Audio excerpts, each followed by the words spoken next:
Welcome to Japanatron. Japanatron. Japanatron. Japanatron. Japanatron. And welcome to Japanatron. It's a podcast about life in Japan, Japanese culture. My name is David Pavlina. I'm your host. I'm actually the only guy on the podcast, so I don't know what that makes me. I guess the host and everything else. It's a one-man show. Anyways, today's topic I call Survival Japanese. I've lived in Japan over 8 years.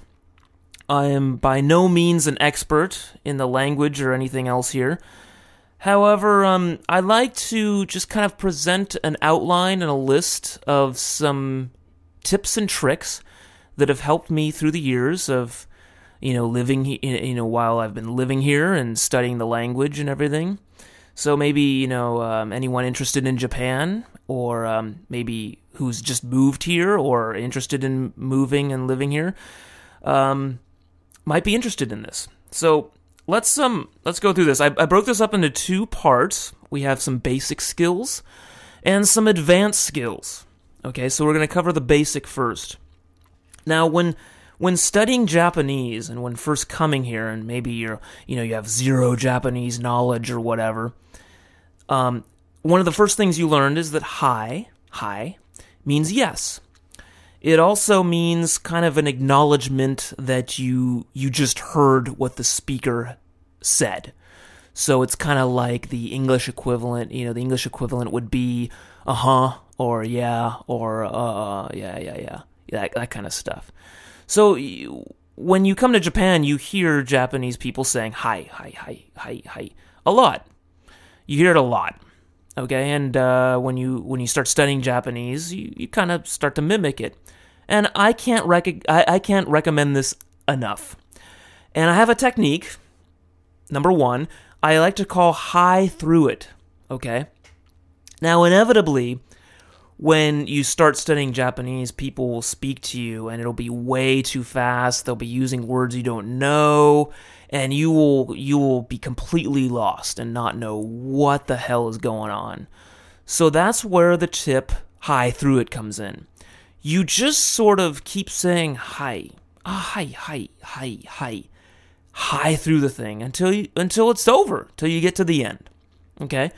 And hey, you might get some surprises out of life. You might get a meal you didn't expect. You might get some kind of reaction to something. That's how you learn, right? It's kind of fun. Just keep saying yeah. Now, one thing, I don't recommend doing this at a hospital. Probably not the best place to just sort of hi through it when you don't really know what's going on. Restaurant, shopping, whatever. Yeah, that's fine. So you don't get exactly what you want. That's fine. You got through it, right? And they don't know how dumb you really are. Okay? The other thing is, the other point I want to make is you might be in trouble when they say, like, really? Which in Japanese is like, maji de? And you didn't really catch what they said that you just said yes to. So be careful of that. If that happens to you, just say uso, which means, I was just kidding. So just say, hi. And they say, really? And then you just say, uso, which means just kidding. Okay? So then you kind of, you keep up with it, and you don't look so dumb.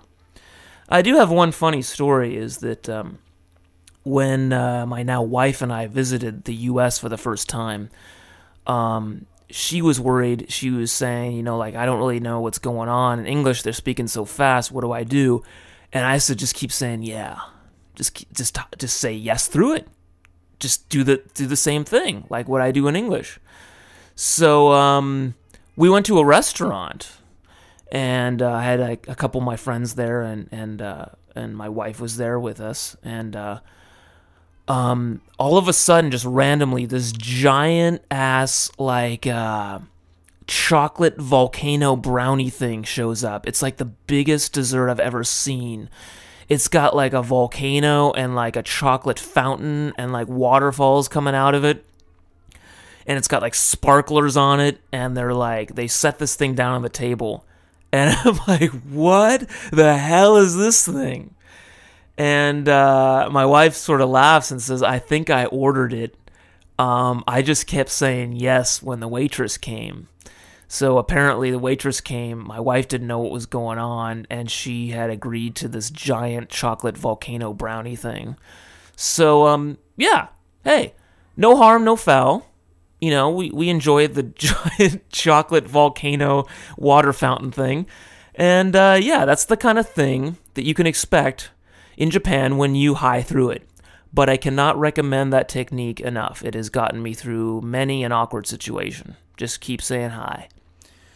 Another equally effective phrase is so desu ne. So desu ne. Which means, oh, you don't say. Is that right? Really? That kind of thing. So just, throw in the, when someone's kind of babbling on in Japanese, you don't know what the hell they're talking about. Just kind of throw in that, so desu ne, so desu ne. Hi, so desu ne. And, you sound native, and you pull it off. That's a good one. Another good one, onegai shimasu. Onegai shimasu, which means basically please. And it's used all over the place. And it's real versatile, real useful. You just say please, please do this, please do that. And they kind of figure it out based on the context, This comes in handy a lot at restaurants. Someone comes, they asked you if you need more water. You had no idea they were asking that. You just said, onegai shimasu, and then boom, more water shows up. And hey, maybe you're thirsty. You got some extra water, and you covered up the fact that you don't know what the hell's going on. So onegai shimasu is good. Very useful word. Can't recommend that one enough either. One problem with onegai shimasu is sometimes the question being asked is not a yes or no. And onegai shimasu doesn't really fit. Because a yes-no question, onegai shimasu would kind of infer yes. Whereas, for example, I was at McDonald's and the actual question was, what size do you want? Small, medium, or large? And I just kept saying, please. I just kept saying, onegai shimasu. So they were really confused, like, whoa, is that a small, medium, or large? And it kind of took me a while, but so just be aware of that. Onegai shimasu, very useful, but not in every case, especially when the question is not a yes or no question. The other good one I like to use is just to mumble, kind of like if you hear an old Japanese man talking, and he just kind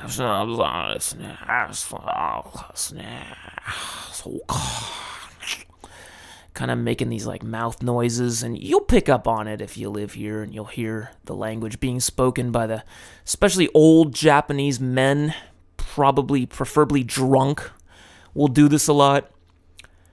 And this is a good technique because Japanese in general are very polite. They will have no idea what the hell you're talking about, but they will not say that. And you'll kind of appear like a native Japanese speaker, maybe an older one that's drunk. And they'll respect you for that. They respect the older people. So just sort of, mumble through it, and they'll probably actually compliment your Japanese skills. They'll say, "Oh, jouzu desu ne." Sort of mumble through it. Maybe cough or something. There's a word you don't know, and you come to it or something. You don't really know what's going on. Just sort of mumble through it. Throw a hi in there, and maybe an onegai shimasu or two in there too. And then when they start talking, just do a so desu ne. Okay, the last one, finishing up our basic skills section, is what I like to call wakarimasen. Okay. Now, to say I don't understand, or I don't, to kind of explain that you don't speak Japanese so well. Most Japanese assume that if you're not of Asian look. So what you do is officially in Japanese, wakarimasen is I don't understand. But what you got to do is you got to thicken up the accent, make it real Western, real American. Hit that R real strong, wakarimasen, and thicken up the accent, and just overpronounce the R's, and overdo the accent and the inflections. Japanese is typically spoken like a machine gun. It has almost no up and down feeling to it. Like we say, Italian and French has that very, flowy feeling to it, up and down, with the accent and the stresses. But in Japanese, that's not really the case. So overdo it. Put your native language's inflections in there. Overdo the foreigner accent, And this technique is extremely useful when you're in a situation from which you wish to escape, okay? So a good example of this is in Japan, the television, NHK, the television channel. I guess it's kind of the Japanese version of the BBC. It's, state-run, government-run, whatever. They go to your house, and every citizen with every person in Japan with a TV is supposed to pay for NHK. Okay, and it's kind of a joke I actually heard of, is that the NHK guy will come to your house asking for the money, and the key is to get rid of this guy without paying. And the best way to do that as a foreigner is to pretend you don't speak any Japanese and you don't know what he's asking for, like he's asking you to sign up for cable television or something. So what you got to do is, when you get a situation, you get a solicitor at your door, you get the NHK guy, you encounter a weird person who just kind of won't let you leave, wants to talk to you because you're a foreigner or something. Thicken up the accent and say, Nihon go wakarimasen, which means I don't understand Japanese. Do it real slow, hesitate, stumble on your words. Even if you speak like a goddamn native, I don't care. You want it out of that situation, right? That's the key. So use that foreigner look, that foreigner accent to your advantage, and do it. Another good thing to throw in to kind of reassert your foreignerness is to start every sentence with watashi wa. Watashi is I, but it's often dropped from the sentence just because in Japanese it's understood from the context. But with Western languages, we always have that I am blah blah blah. I am not interested. So when Westerners especially are learning Japanese, they always start everything. The beginners of the language always start everything with watashi wa, and do it real thick. Watashi wa kyomi ga arimasen. Watashi wa nihongo wakarimasen. Do it. Say stuff like that. Do not try to, if you speak like a native, they're going to be all over your ass, asking you for money, calling you up, ringing your doorbell. You do not want that. So take advantage of that foreignerness. It is very useful when you're in a situation you want to escape from. Moving on. Woo! Moving right along. Advanced skills. Okay? Maybe after you've mastered my basic skills, the hi through it, the so desu ne, the onegaishimasu, the mumbling, and the wakarimasen, maybe move on to these. Okay? A good one is just repeat back what you thought you heard. Okay? Now, this is not only Japanese study in action, but it's also very entertaining, especially for the Japanese person you may be conversing with at the time. Okay? And you could just sort of drive the conversation back to a place to a place where you can participate. Maybe there's several Japanese people talking. You're in a group and you're just overwhelmed. They're all native speakers and they're just going off on a topic that you cannot follow. So just randomly blurt out what you thought you heard someone say. Okay? Some examples to kind of demonstrate this technique. In Japanese, one of the words ore. Ore is means I, and it's used most often by men, pretty much exclusively by men. Ore wa. You hear like drunk men talking, saying that a lot sometimes, talking about themselves. First time I heard it, I thought the guy was talking about Oreo cookies, Oreo, in Japanese. So when I heard it, I just said, Oreo cookies? And they all started laughing, And hey, you bust a good joke, you make people laugh, hey, you become popular, right? Sure, you don't know what the hell's going on in the language, but hey, that's inevitable. It's gonna happen. Another good example is when you say you like something, it means you say something ski desu, beer ga ski desu, okay? You like beer, okay? And I always confused this one tragically when I heard people speaking too fast and I couldn't tell if they were saying they like something or if they were actually talking about skiing, as in the sport, the winter sport. So it sound very similar to me, okay? So one time someone asked me, do you like something? And I said, no, I don't ski, I snowboard. And just a real confused look. And it's entertaining. Like I said, very entertaining, okay? So I can't recommend, just repeat back what you thought you heard. Another good example. I was asking a coworker, a female coworker, what she likes to do in her free time. And she said in Japanese, bare, okay, which actually, in truth, means volleyball. It's short for volleyball. I thought she meant ballet, which sounds extremely similar in Japanese. So I got confused, and for like a week, I thought she was a ballerina in her free time. I thought she did ballet. And then it came out once, during a night of drinking, that it wasn't ballet. It's not ballet she actually does, it's volleyball. So I was very confused at that. And but hey, it's entertaining, right? On and on, more examples. This is a good one. Is the first time I heard the expression toriaizu, which means for the time being. It's often used at a restaurant when you're placing an order. Japanese restaurants often are, family style. And you just order a bunch of dishes for the entire table. And they finish off the order with toriaizu, which means for the time being, we're cool with that.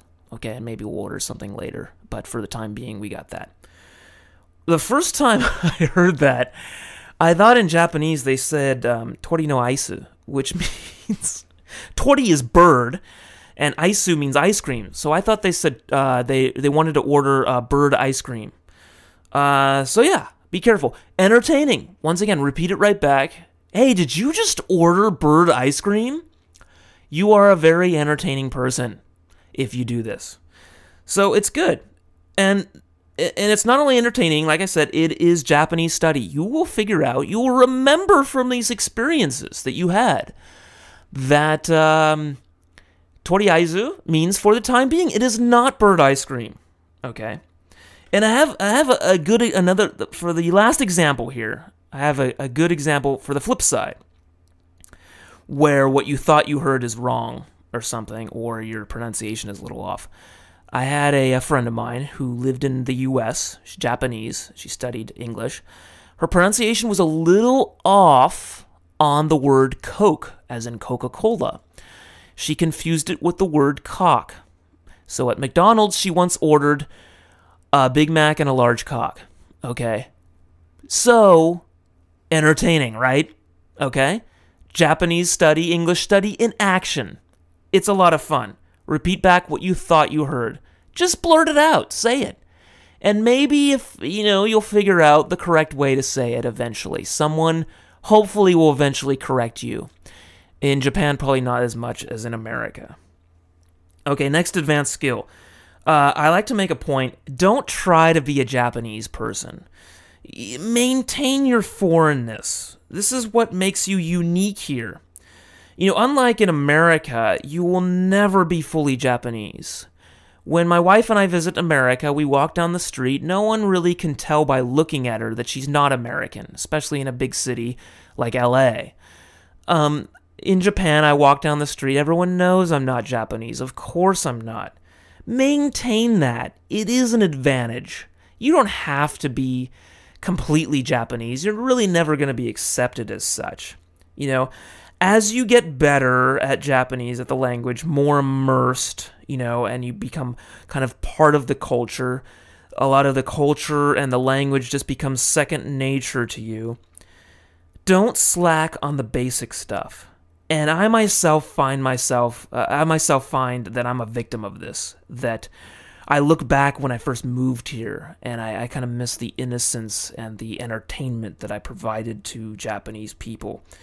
Because now I've been here long enough that I understand enough to actually become embarrassed by making mistakes in Japanese.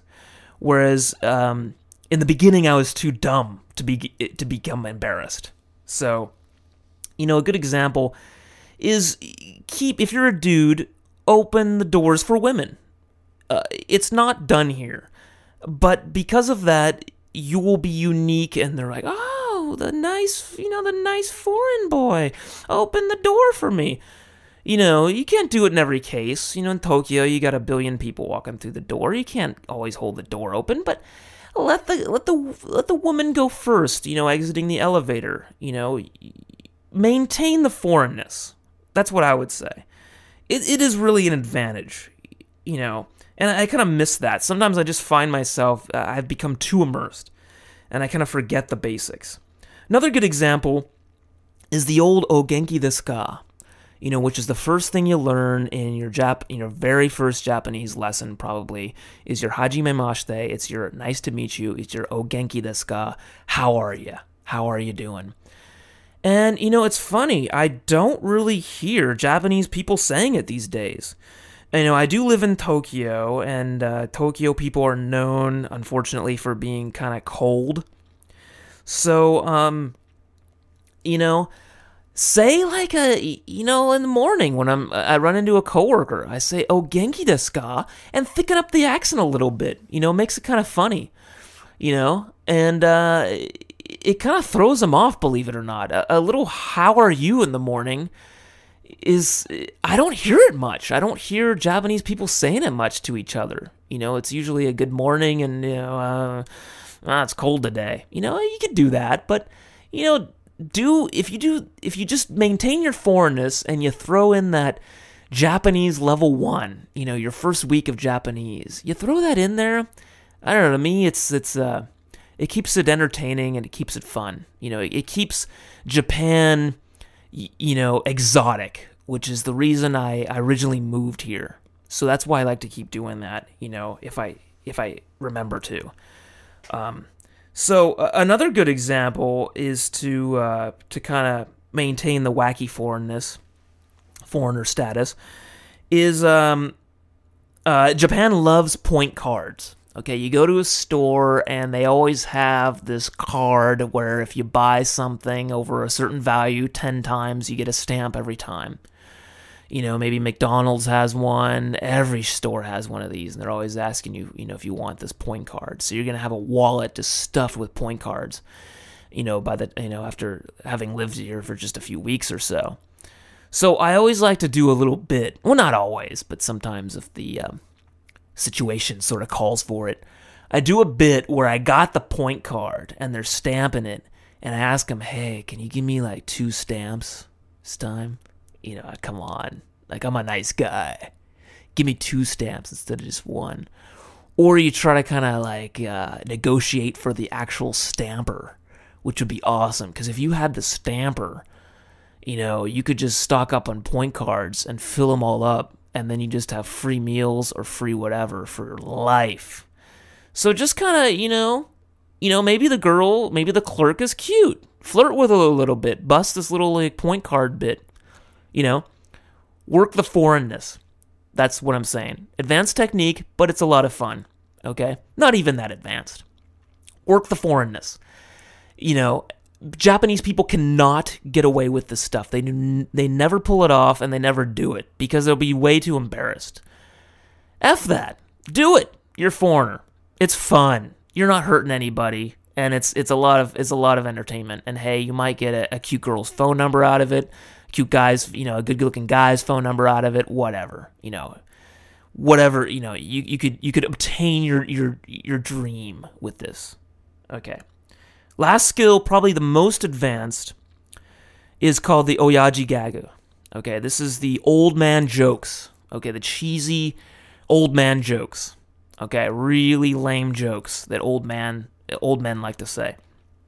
Okay, you have to have a kind of an understanding of Japanese to work these, and there's a cache of them. There's standard ones that if you ask Japanese friends or teachers about, they'll give you a standard cache, and I can kind of list a few out. Excuse me or I'm sorry in Japanese is sumimasen. Okay, and what a lot of people like to say is sumimasen yen, which is a play on words. It's sumimasen, excuse me, plus 1000 yen, which is 1,000 yen. I don't get it myself. Japanese people find it really funny, especially when it's coming out of the mouth of a foreigner, because they don't really expect it. So throw that in. You'll probably say excuse me more than enough times in your life in Japan or during your Japanese study. Throw in a sumimasen yen, and your teacher, your friends, whatever, they will have a good laugh out of it, especially if they're not expecting you to say something like that. And they'll wonder, how the hell did you know that joke? Okay. Another good one is in Japanese, often, and I love this expression, it's otsukare-sama desu, which means kind of like you must be tired, I guess. Coworkers say it all day long to each other. And it's a great expression. We don't really have this, at least in the U.S. When you're at work and you're walking down the hall and there's a coworker walking the opposite direction, towards you, and you kind of do the kind of nod, the kind of like, hey, what's up, when you're walking by. There's really no language. There's nothing, hey, hi, kind of say hi in the hallway, right? In Japanese, there is an expression just for that situation, which is awesome, and that is otsukare-sama desu. It's like, you're doing a good job, like, oh, we're all tired, we're at work, blah, blah, blah. It's a cool expression. You'll hear it a lot if you're working at a Japanese company or something. And a good oyaji gag, a good old man joke to play is otsukare, sorry, let me try that again. Otsukare raisu, okay. Otsukare raisu. It's a play on the expression, plus curry rice, which is a kind of a Japanese dish, Japanese-ified, dish, curry and rice. So otsukare raisu. People will find that really funny because most Japanese people, not like in their 60s and drunk, will not bust that joke out. If you just bust that joke out randomly, it's a cheesy ass old man joke. It's like it's like a knock-knock joke or something really old and bad like that, that you just don't hear. Take my wife, please. Vaudeville. Vaudeville.